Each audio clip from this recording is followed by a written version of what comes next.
Good evening, everyone, and welcome to KAMDI Conversations. I am so excited to be with you this evening, and I'm so excited that you are joining us. I, of course, have a very special guest, and of course, I'm very excited again to have him with me this evening.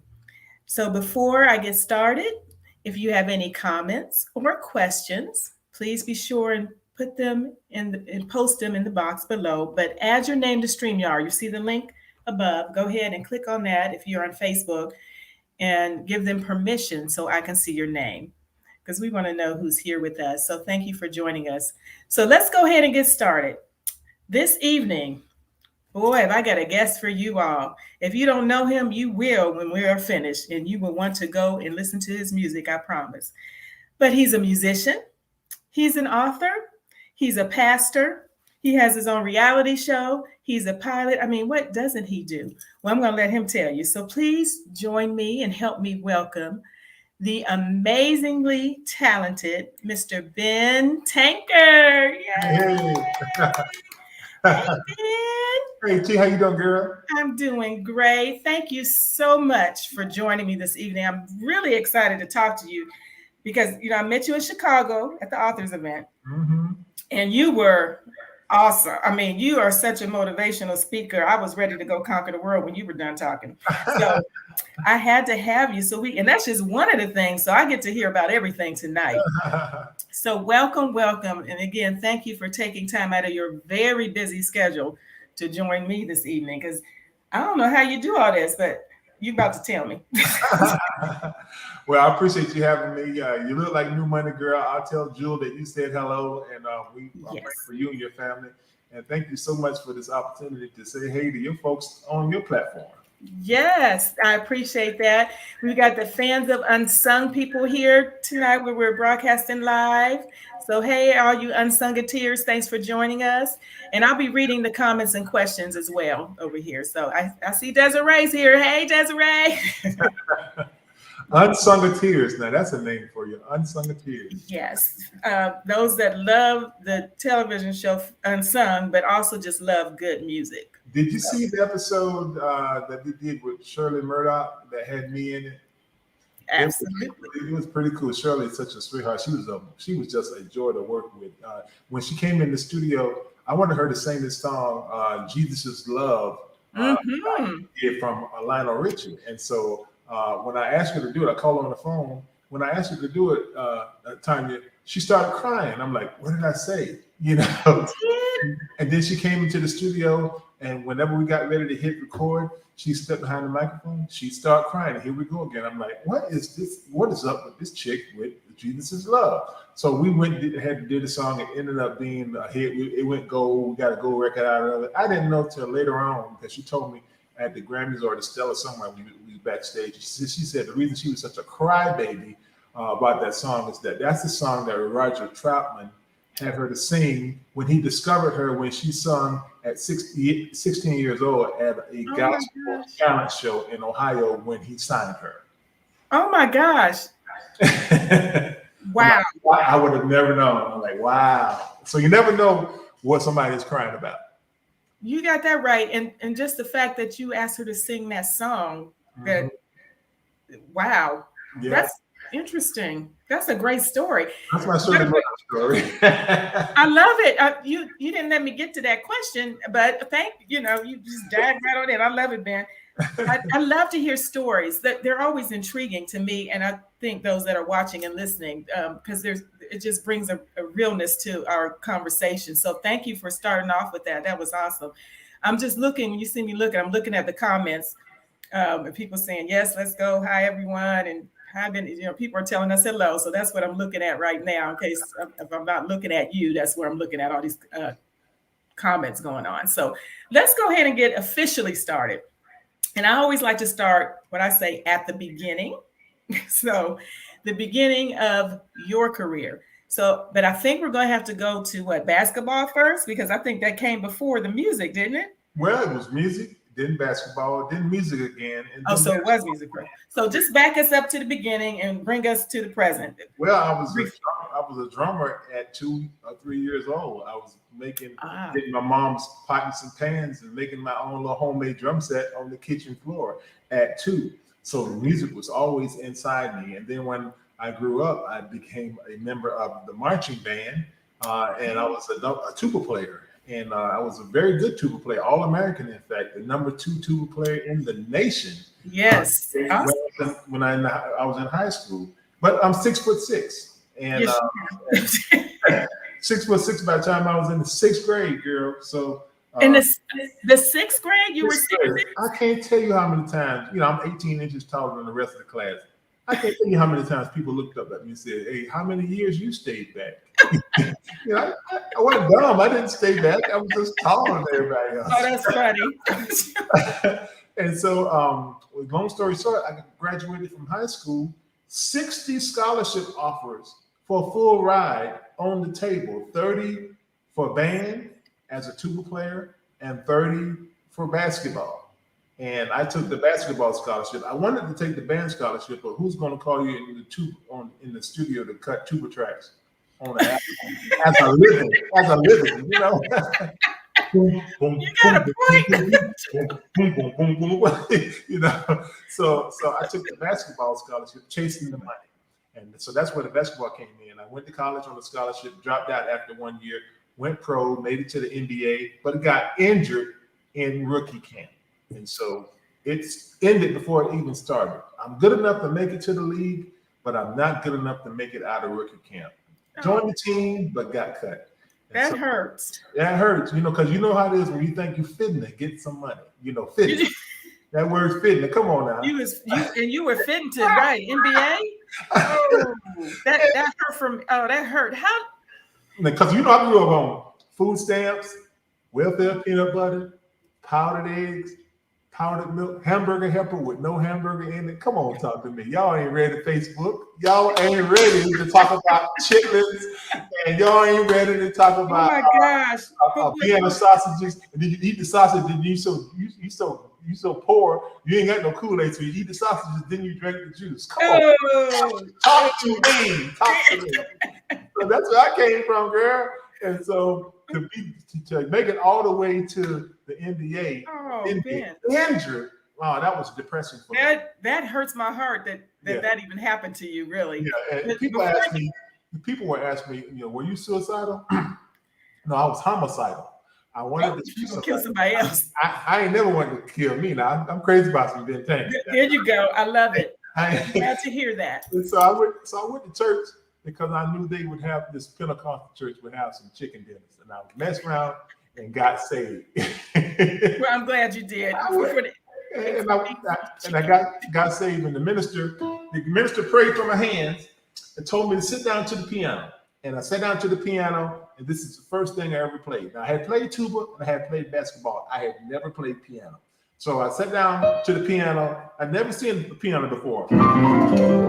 But this is what came out when I first played.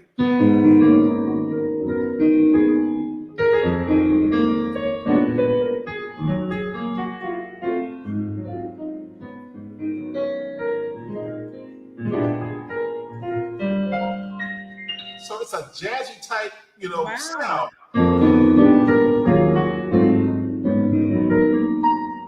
Never had any lesson. I had no idea what I was playing. This was in me the whole time. I didn't even know it. I was chasing the basketball. So my message tonight, I'm not trying to be a preacher on you. My message tonight, what are you chasing? Hey, I love it. No, preach if you need to. I'm not mad at you. But wait, you've been blowing a tuba all this time and you never touched the piano. You never touched the piano, but this comes out. That's wow. Come on now. That's amazing. And as Gwen Bradley just commented, God had a plan. That's right, Gwen. Yeah, absolutely. And pushing forward, I got this gift. Now, this is back in the late 80s. I got this gift, and I'm like, man, I can play this in church. But church wasn't having it. They said this was too jazzy for them, and nobody wanted to pay me to play jazz in church. And so Wow. I had Now, to Ben, what type of church were you going to? What church was it? Pentecostal church. Okay, I had to. Christ, you know. And so, I'll come in there trying. Remember having it. That's what you doing, man. That's not like Amazing Grace. What are you doing?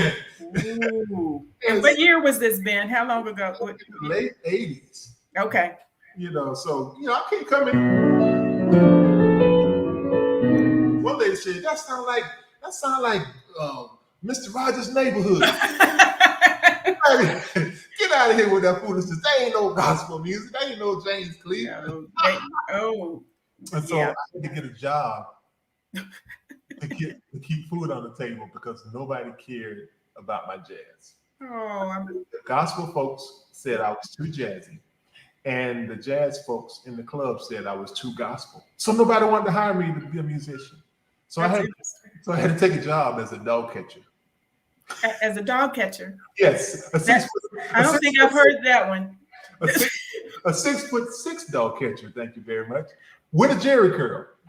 Oh, you had to add the jerry curl in there. Okay. It was in the 80s. Okay. I wasn't even a very good dog catcher. That's why God had to make me a hit producer and a hit recording artist, because the dogs wasn't doing it. I'm required to bring 12 dogs back to the dog pound at the end of my shift because I'm an animal control officer, and I'm required to patrol around Tallahassee, Florida with my animal control badge. Okay. And pick up stray dogs that might have. I love the title, Ben. I just want you to know. It sounds official. It does. So that's where my faith really started to work, because it's 3:00 in the afternoon. Only got 4 dogs in the truck. If I don't bring back 12, I'm going to get fired. Sister Tanya, I had to learn how to believe God, because somebody about to get their dog stolen. She goes to turn into a thief in the process. Sir, I only took my dog out to use the bathroom. He didn't have a tag. He's going to jail. I'm an animal control officer. Okay, so wait, Ben. Now I got to ask this question. Do you have pets now? Do you have a dog? Yes, we have a dog. And my wife calls me the dog whisperer, because I can be walking in the mall and people that have animals, the dogs will just come up to me. I can talk to them. They feel that dog catcher stuff, it's on you. I'm not just that. I am a child whisperer. I've got 5 children, 7 grandchildren, and 1 great-grand. But you're a great-grandfather. Congratulations. I got an early start in college. And so, that's for part 2. That's part 2. We don't. So kids love me. Kids love me. And I love to be the monster. I like to chase my kids, my grandkids, and be a monster dog. And so people don't even know that. But I'm in Chicago or somewhere, and I'm going up on the elevator in the hotel to go to my room to get ready for my concert. And there is a cheerleading competition going on for young girls, like 7 or 8. And so these 4 girls with leotards get on the elevator while I'm going up. 4 little white girls with blonde hair, and this is in Charleston, South Carolina. I'll never forget it. And so I'm standing there waiting to go to my room, and these 4 little girls get on the elevator, and they look at me and go, "Mister, can you chase us?" Can you chase us? Yes. Yeah, because they just sensed that I was a good monster.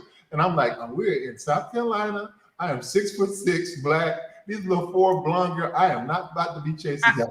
Yes, please don't chase them. I was just Wait, but you ain't heard the end of it, girl. They got off the elevator, and I go to the next floor. In comes 3 or 4 beautiful ladies that might have been their moms, and they get on, and they look like Atlanta or Beverly Hills housewives or something. They got the blonde hair, they got the Botox and all this stuff. They thought they was cute. So I'm sitting there getting ready to go to my room, and they were looking at me, looking the same way, like, "Mister, could you chase us?" I ain't chasing y'all either. Okay, Jewel need to be with you at all times. Come on now. Oh, that's so funny. But before you get into the next part of your story, let me ask this. So what made you decide to play the tuba, or where did anybody inspire you in music back then? Excuse me. No, No?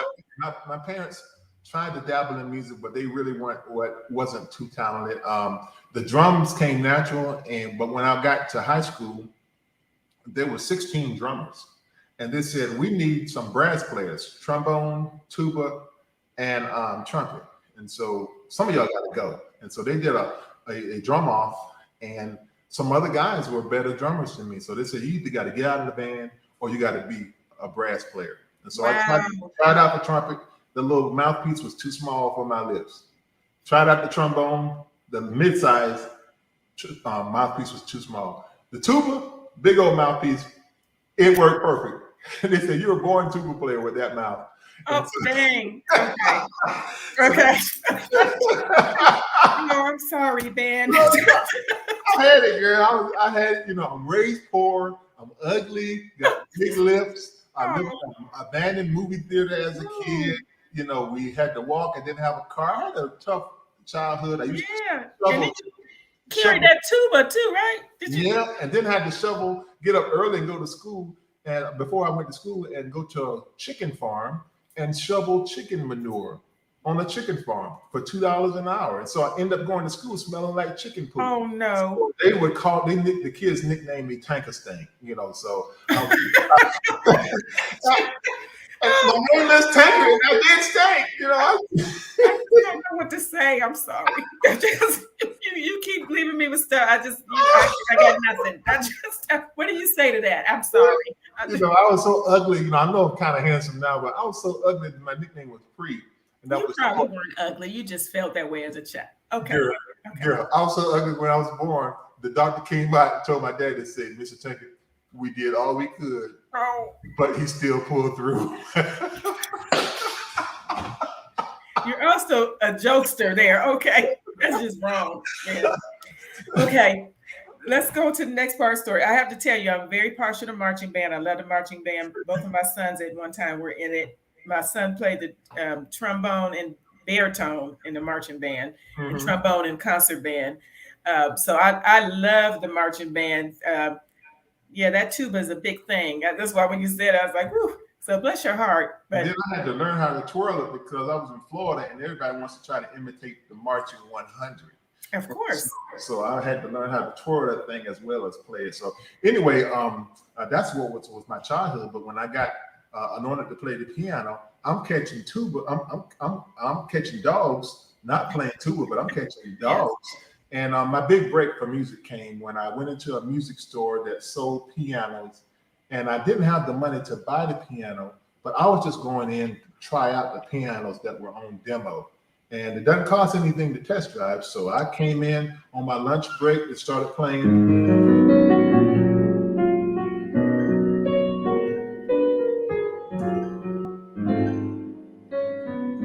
I'm just playing. I got my dog catcher uniform on still. So I'm on my lunch break. I'm supposed to be eating, but I got a song in my heart. So I'm playing on the piano, and in walks a rich white lady that was looking to purchase a $65,000 baby grand piano. And she heard me playing the piano, and she tells the store owner, hey, I'll buy the piano that the dog catcher is playing. And the store owner came over and said, Ben, I don't even think that she was buying the piano.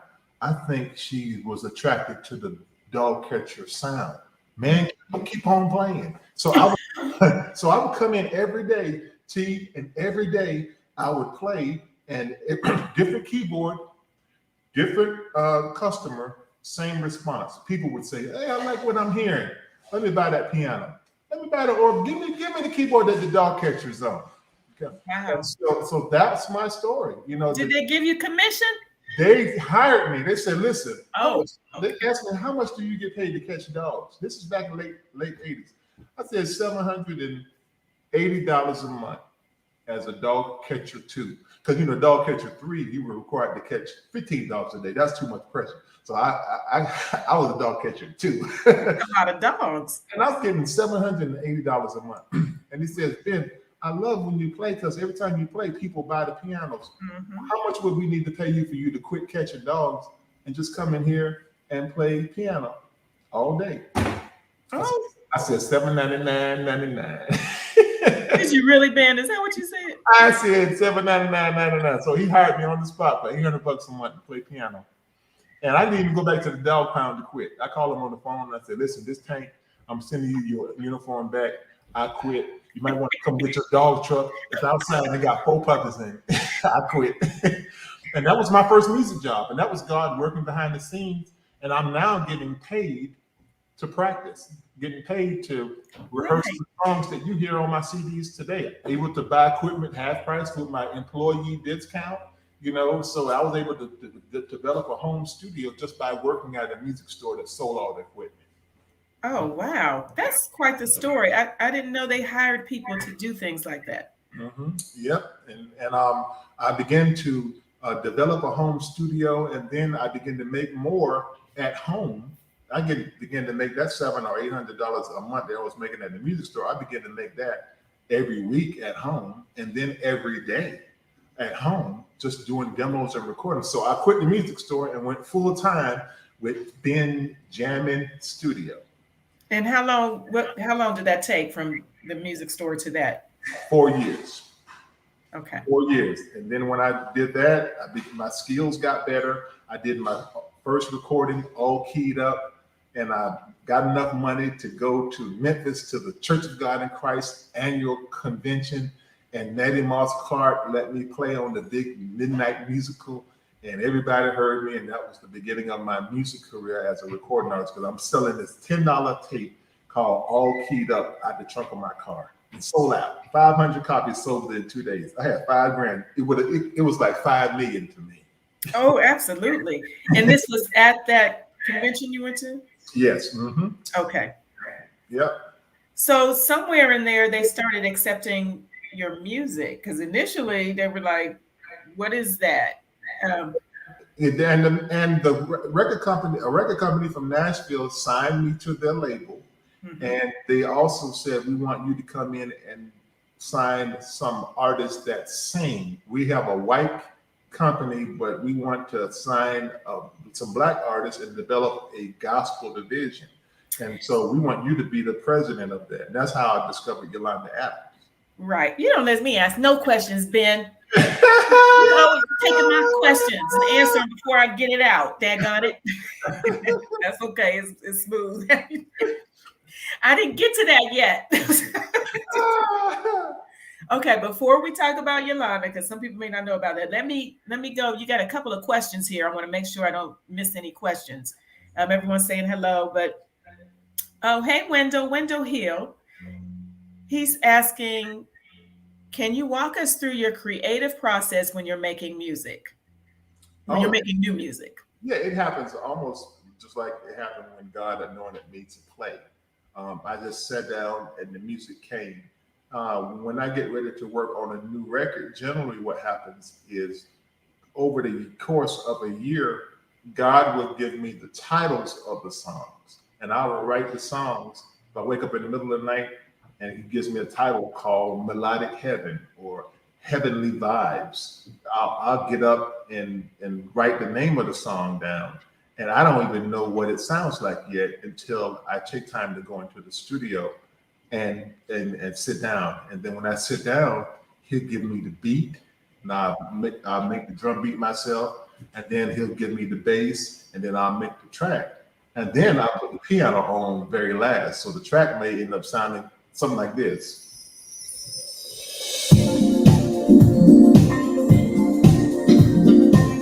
Then I add the piano.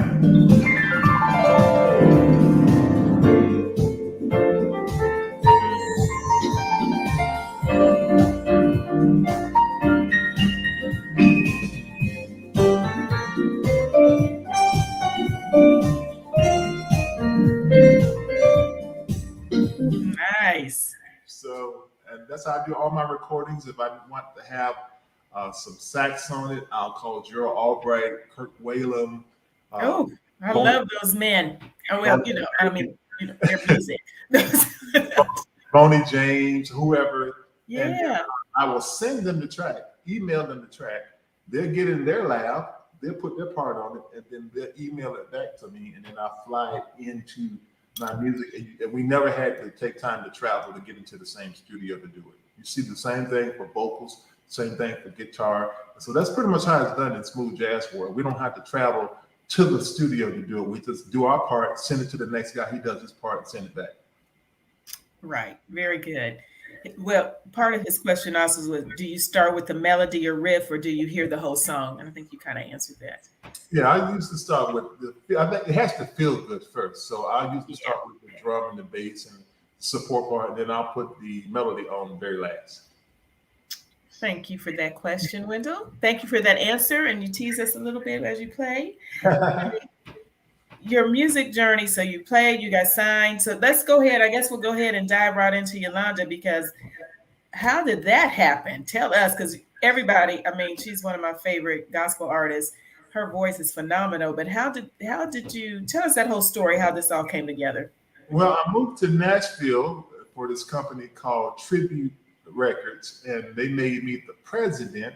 It wasn't my company. It was owned by a white gentleman who I became very good friends with, but he wanted to stay in the background. He wanted to push me out front. And he said, Ben, I'll teach you everything I know about marketing if you teach me everything you know about the Black gospel voice, because I know nothing. And so that was our agreement. You know, he taught me about marketing, which I still use some of those principles today. And I taught him about the gospel voice and what people like. And so he said, well, we're going to give you $1 million budget to develop this gospel label. And we're going to give you 3 years to make the money back. And so you need to go out and sign some artists. And I got the word out, and a friend of mine named Keith Dobbins out of Ohio told me about Yolanda Adams and said, hey, Ben, you know, I got this girl named Yolanda. You probably might have heard of her. She did one record with Thomas Whitfield.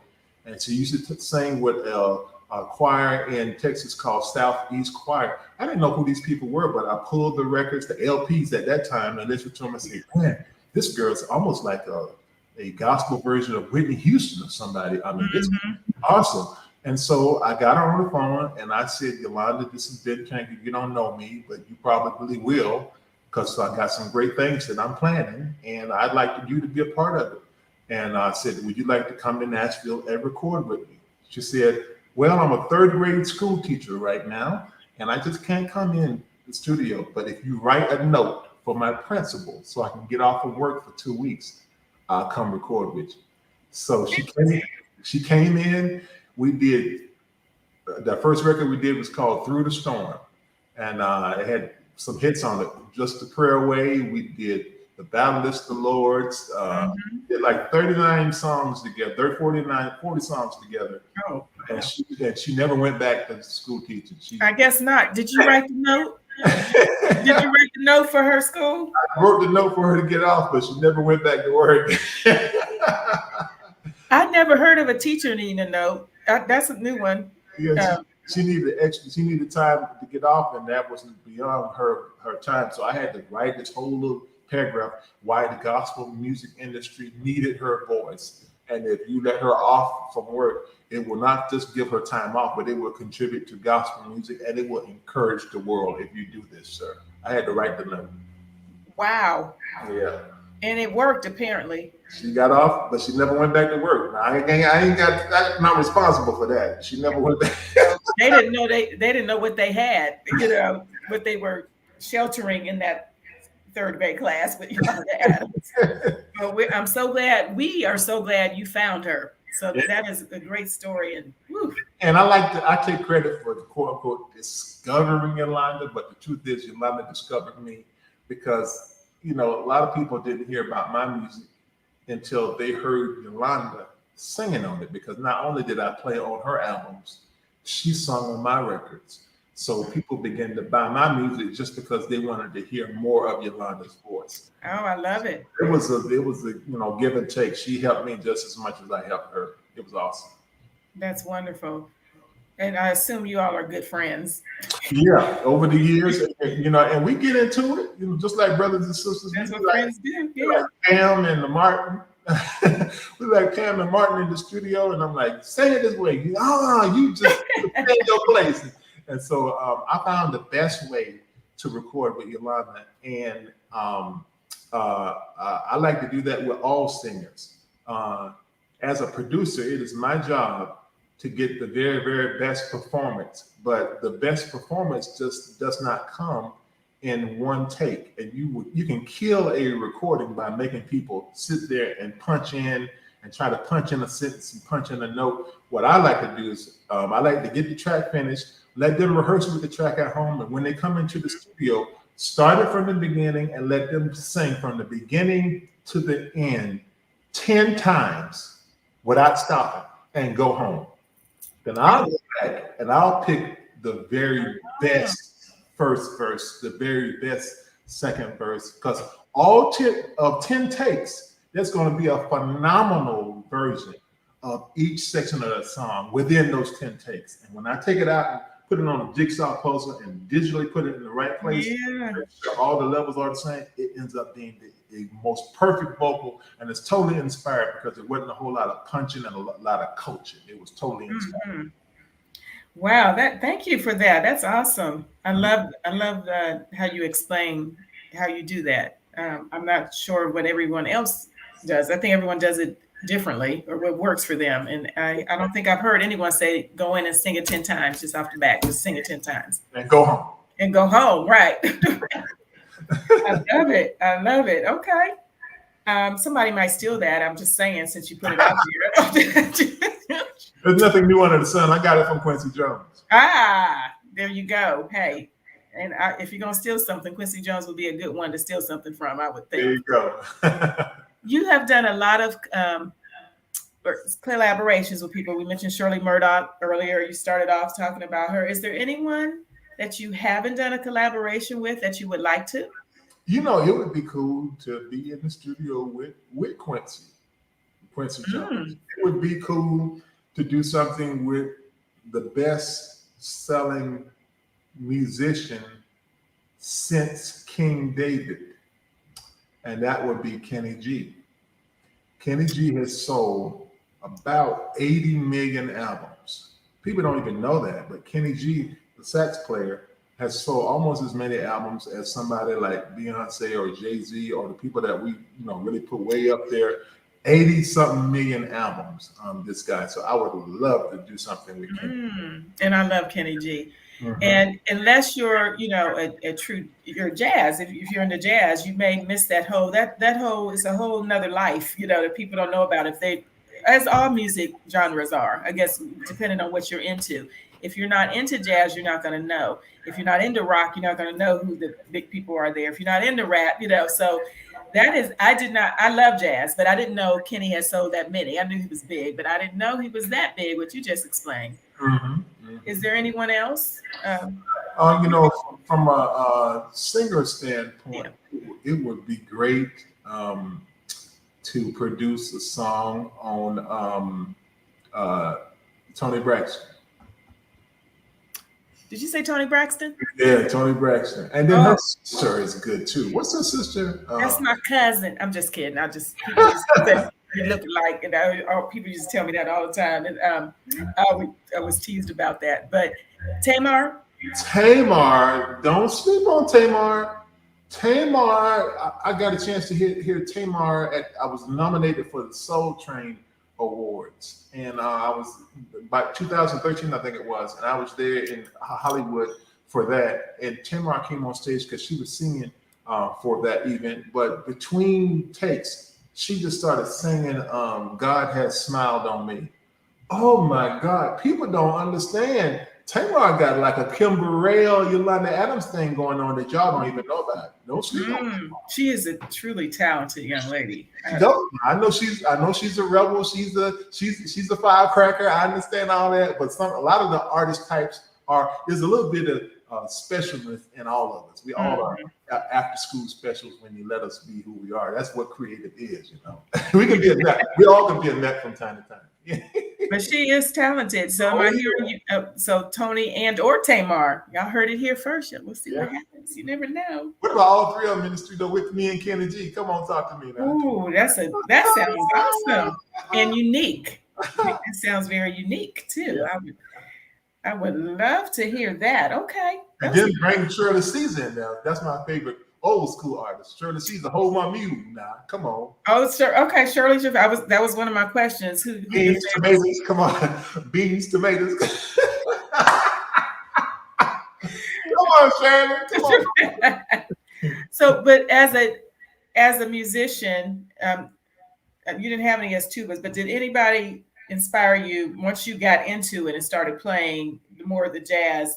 Who inspired you in that? Because you didn't really have anyone, you said, growing up, but as you started fine-tuning yourself? Yeah, when I got into music and started listening, and I knew what I had in this gift. It was a jazzy gift. I started listening to jazz artists. And so because I couldn't find any gospel music where there were no words, where you can just hear just the music, it was singing all over it. So Andre Crouch and the Winans were my favorite gospel music to listen to. But on the jazz side, I was all over George Duke, Quincy Jones, Jeff Lorber, Joe Sample. So those were my guys. Okay. Mm-hmm. Very good. Wendell, another question.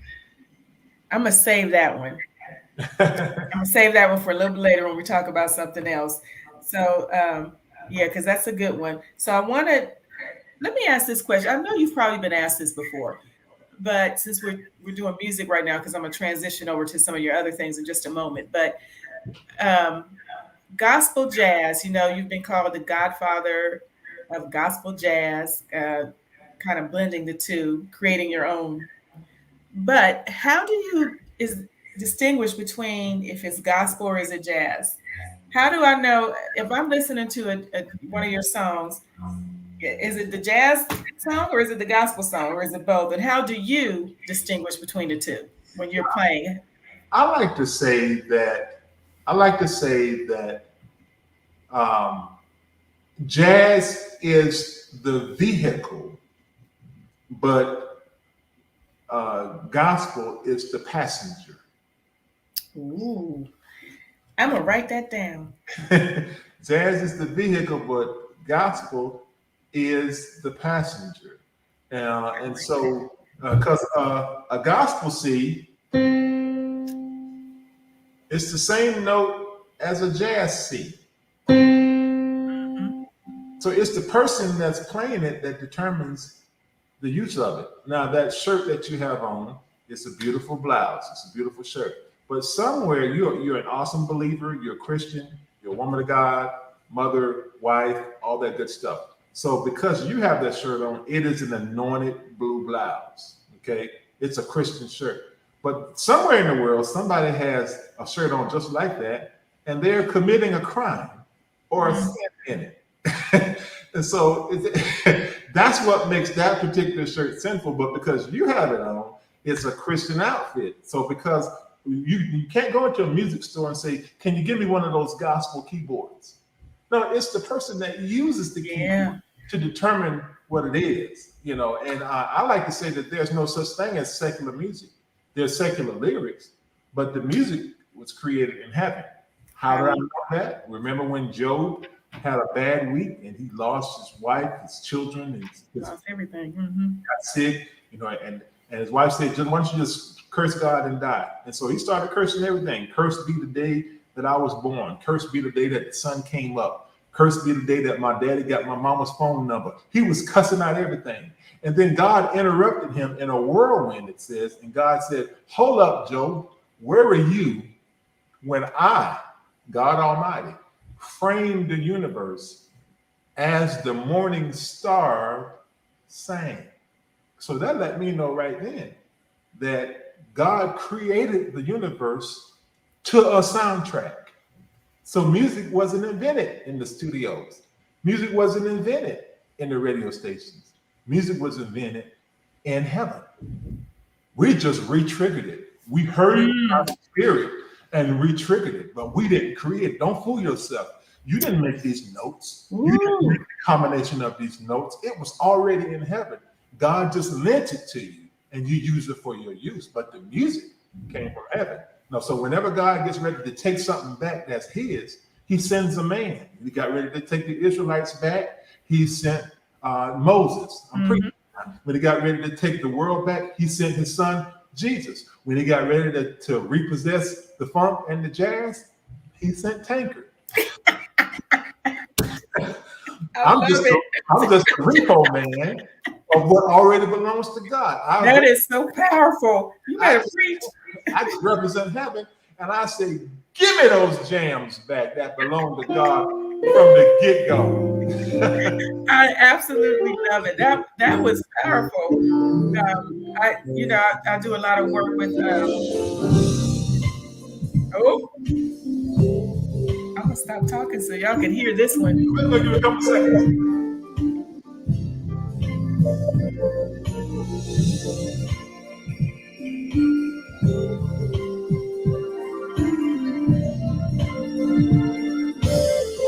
Classic gospel jazz.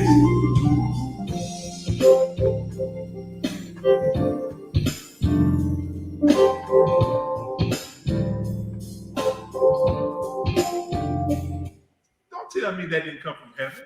You just stopped? I just was getting into it. Okay. Melodies from heaven. Not just that song, but all melodies came from heaven. Yes. Well, let's go ahead and talk about the new CD, because actually it's already, we had about 20 minutes left. So I want to make sure we talk about everything. So let's go ahead and talk about your new CD, since we're talking about music, which that song you just played is on there. Yeah. The new CD is called Shine. Yes. Where did that title come from, Ben? It's a follow-up because the last record was called Rise. And I redid Herb Alpert's Rise. Yes. Back in the 70s. And the record went great. I redid a song by Drake called Passion Fruit. It's on the charts even now, 3 years later. And so Rise did so good that I decided to do the next portion of that called Shine. Because I remember when my moms come into the house, to the bedroom when we were kids, and say, "All right, little Tankers, it's time to go to school. Time for y'all to rise and shine." So I say that to my kids. Well, I did. They're older now, but yes, rise and shine. Trying to get up. Yeah. And so I'm excited about it. You know, we've got a remake that we did of a Marvin Gaye song called "Just Like Music." Yes, I've heard it. I love it. They're playing it every hour on Watercolor. So I ain't mad, girl. God is doing great things with our music. Absolutely. And you know what you have now? I am a fan of the Bee Gees, and you've got How Deep Is Your Love? Oh, no, you don't know nothing about the Bee Gees. I know about the Bee Gees. I'm a fan. I like the Bee Gees. I love that song.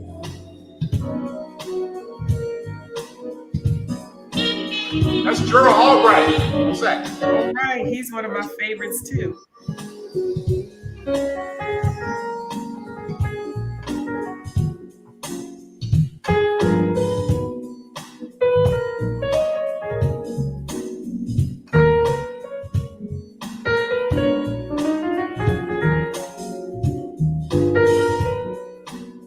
Come on, Gerald. All right.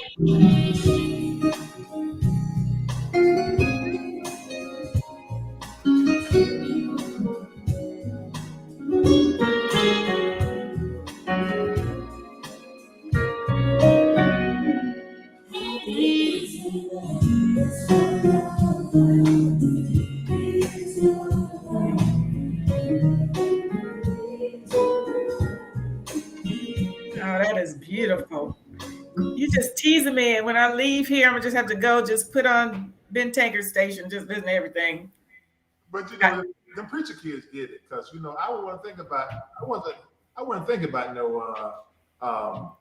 How Deep Is Your Love until I heard PJ Morton, Bishop Paul Morton's son. He did a version of that song. Oh, he did. And I fell in love with it. Now I called him, I left him a message. I said, "Listen, I like that song so much that I'm doing an arrangement of your arrangement of How Deep Is Your Love." So that's How Deep Is Your Love, third cousin twice removed. And I just love the song. I might be, showing my age or something when I say I love the Bee Gees, but I've always loved the Bee Gees. I love their sound. So there it is, another classic that you did. It's a great CD. I've heard most of it. And you are just so talented, Ben. I'm going to go ahead and ask Wendell's question or comment. He says he's loving your story. Have you considered a movie project? Ben Tankard, my life, my music. He said, I'd watch. So let's transition again into, we know you have the reality show. Tell us about that, because you're in a new season, if I'm not mistaken, correct? Yeah, we are in season 4. Yes. Thicker Than Water, the Tankards. And it's really like an ongoing story of my life and my family, because we intertwine our testimony, my music and everything. And we were able to do even more this season because we own the show. The first 3 seasons was with the Bravo network. Right. Bravo is owned by NBC. Easier to watch, easier to get to, but you also have to play by their rules as well. And we didn't want to be Atlanta Housewives and cussing each other out and doing all the stuff that they require you to do to remain on a secular network that does not have the values that we have. So we left the Bravo space and we're doing it ourselves, and we make way more money, but we're not as easy to find as we were with Bravo. So it takes a little thinking it out, So wherever you are, if you want to see season 4 of the Tankards, we're on a network called CJC. We come on every Sunday night at 8 p.m. or 11 p.m. Central.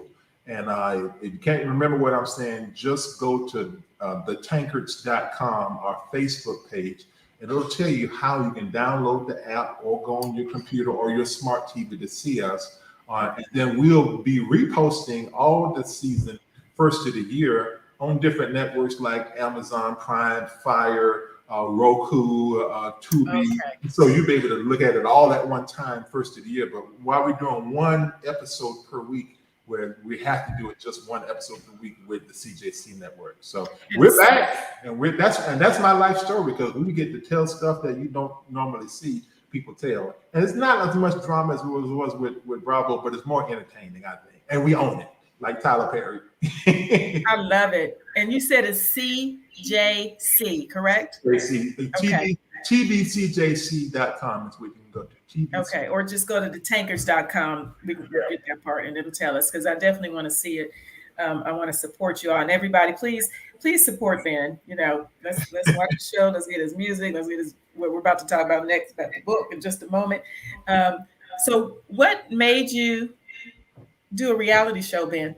I was posting funny stories about my family with my iPhone on YouTube, because I got a wacky family, as you can see. And so the video ended up into the hands of some production people that were shopping for content for Bravo, and they approached us and offered us the reality show. We didn't go pitch it; they came to us, and so that's how we got into it. And we love it.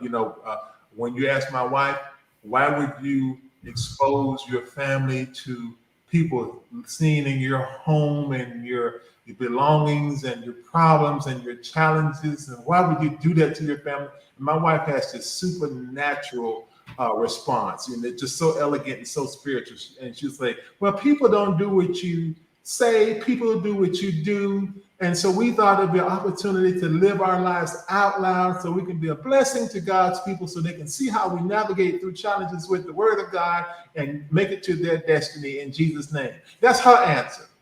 My answer is, listen, I was going to be myself anyway. I might as well get a check.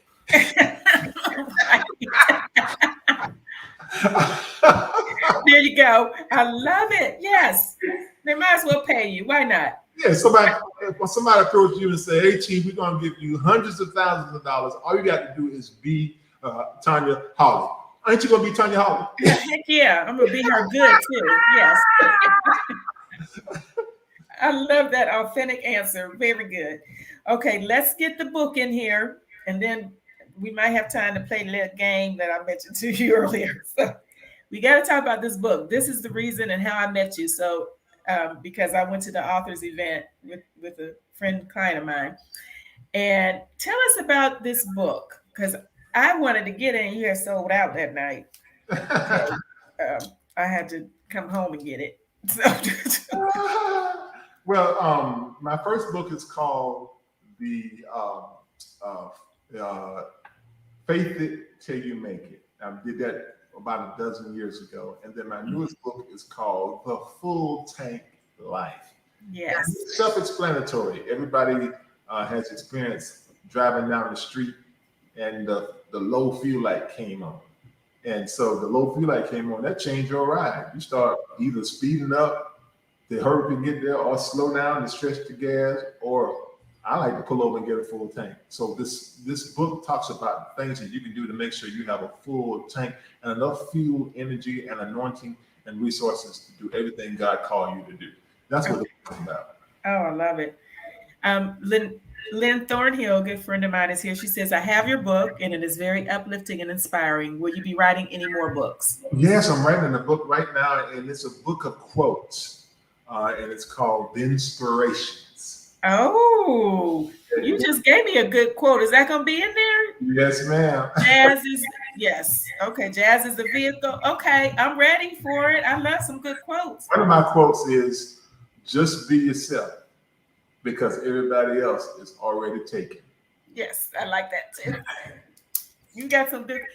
You know what? I'm gonna go back and pull some from this interview. You got some good in here. I'm gonna just post them. I'll give you credit. Those who live in glass houses should not call the kettle black while walking in another man's moccasins. Okay. Now think that through, girl. Those who live in glass houses should not call the kettle black while walking in another man's moccasins. Another man's moccasins. Oh, yes. Okay. That's, I had to think on that one, but it is. You can take a horse to the water, but you can't make him kill two birds with one stone. Okay. Okay, Ben. I think you're a comedian too. We didn't have that on the list. Let me read a couple comments and make sure I get these in. Sonia Wilson Westmoreland is saying, love your music. Oh my gosh.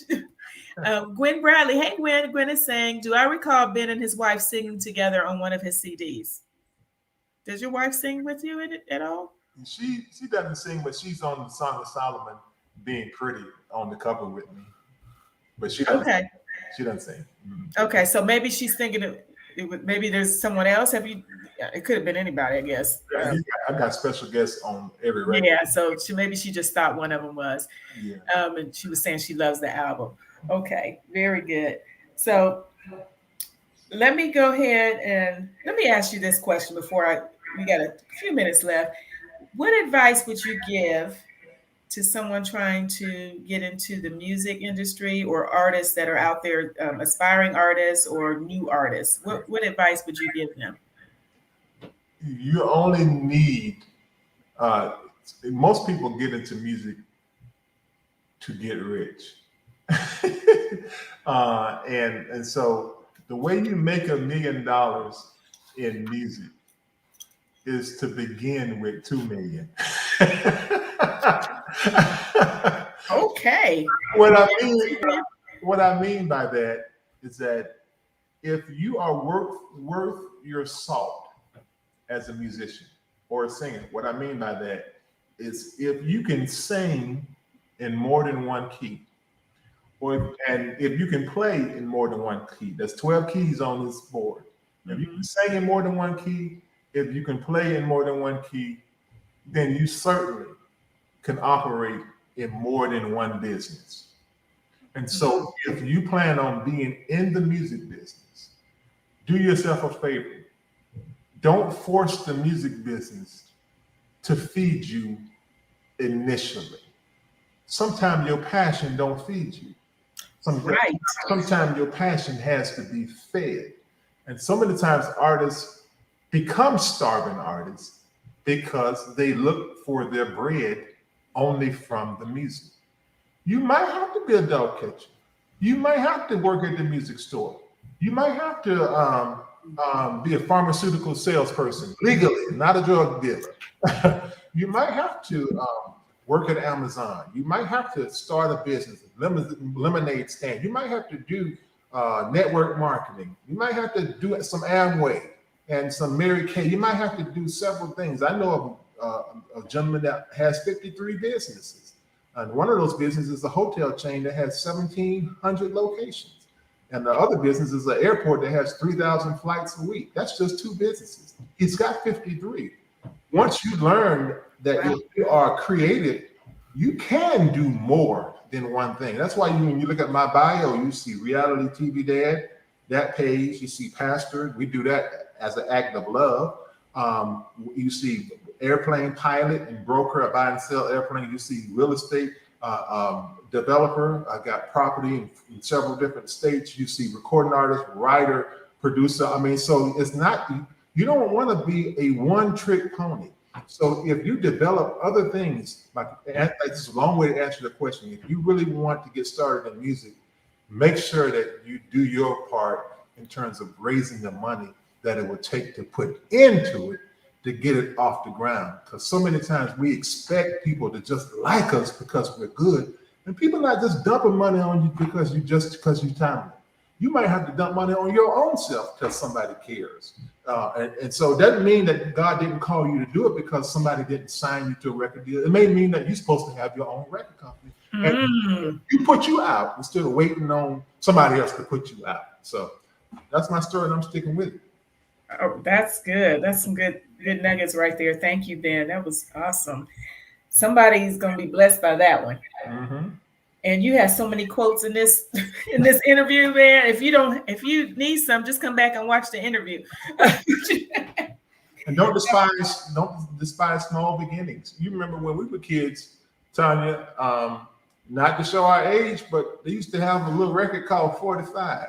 And then and on each side of that little wax record was one song. You could buy the thing for $1.99. That's right. That's iTunes right now. You can buy one song for $1.99. It's digital. It's the same thing, but just years later. So you don't have to have the money to do a whole 10 or 12 song record before you record. Get enough money to do one song. Put that out. See if people care. Throw it against the wall. See if it sticks. You might discover that you're not as good as you thought you were, but you might discover that you're better than you thought you were. There you go. Just do what you can, and don't despise small beginnings, and enjoy the ride. When you have that one CD or that one song that you get finished, call all your friends together, have a listening party, and play that song over 10 times. There you go. I love it. Yeah. So just start where you are and enjoy the ride. I love it. Thank you, Ben. Thank you for that. Okay, real quick, just for a minute, those that watch my show know I play this little game at the end. I'm going to name an artist, and I want you to tell me the first thing that comes to mind when I say the artist. Okay. All right, here we go. Aretha Franklin. Drama. Did you say drama? Drama. All right. Now, this one you already talked about, but he's on my list. Gerald Albright. Oh, Smooth. Oh, yes, that's a good name. Bee Gees. Sound black, but they white. Okay. My list is kind of unfair because you talked about everybody almost on my list. Okay. Here's one. Stevie Wonder. Oh, multi-talented. Okay. James Cleveland. Hungry. Uh-huh. Because the only thing I ever heard James Cleveland say was, "Can somebody render Kentucky Fried Chicken and give me a bucket of chicken? I'm hungry than the disciples with Jesus on the mountain." That's the only thing I remember him saying. I'm hungry than the disciples with Jesus on the mountain. Somebody render Kentucky Fried and give me a bucket of chicken. I heard him say that. And the microphone at the James Cleveland convention. Now that is funny. Okay, I think I need to stop. I'm hungry than the disciples that went to. Okay. I'm going, oh my goodness. That was funny. I'm going to have to show, if Glenn is not watching, I work with Glenn Jones. And that's who discovered Glenn. I have to ask him about that. Okay, I can't go it. That's enough. We're gonna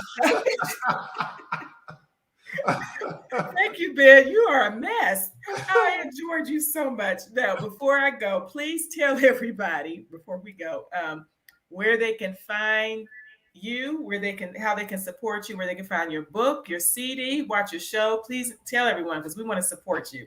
Hey man, well, again, thank you so much for having me, T. We appreciate it. I hope I didn't cut the fool and run your fans off with my foolishness. I appreciate you having me. But if somebody after tonight's interview still wants something to do with Ben Tankard, my social media is at Ben Tankard, and our website is bentankard.me, bentankard.me. And then, of course, if you get in the title, you can't remember anything we said tonight. I've been a very, very good boy, so I'm not ashamed for you to Google my name. And I'll come up on Google, and it won't be no drama. I did a pretty good guy. Yes, you did. Well, Ben, it has been truly a pleasure. I'm hoping you will come back and visit me because I had a ball with you. I don't think I've laughed as much with an artist in a long time. Somebody get us a bucket of chicken, Tanya. That was fun. Well, I appreciate you taking the time for those that have watched and listened, and please share it with everyone. Please subscribe to my YouTube channel. You can see all the other shows at Tanya Hawley and the KAMDI group. Just go to YouTube, put my name in, and you'll find it where you can watch this again, as well as all the other shows.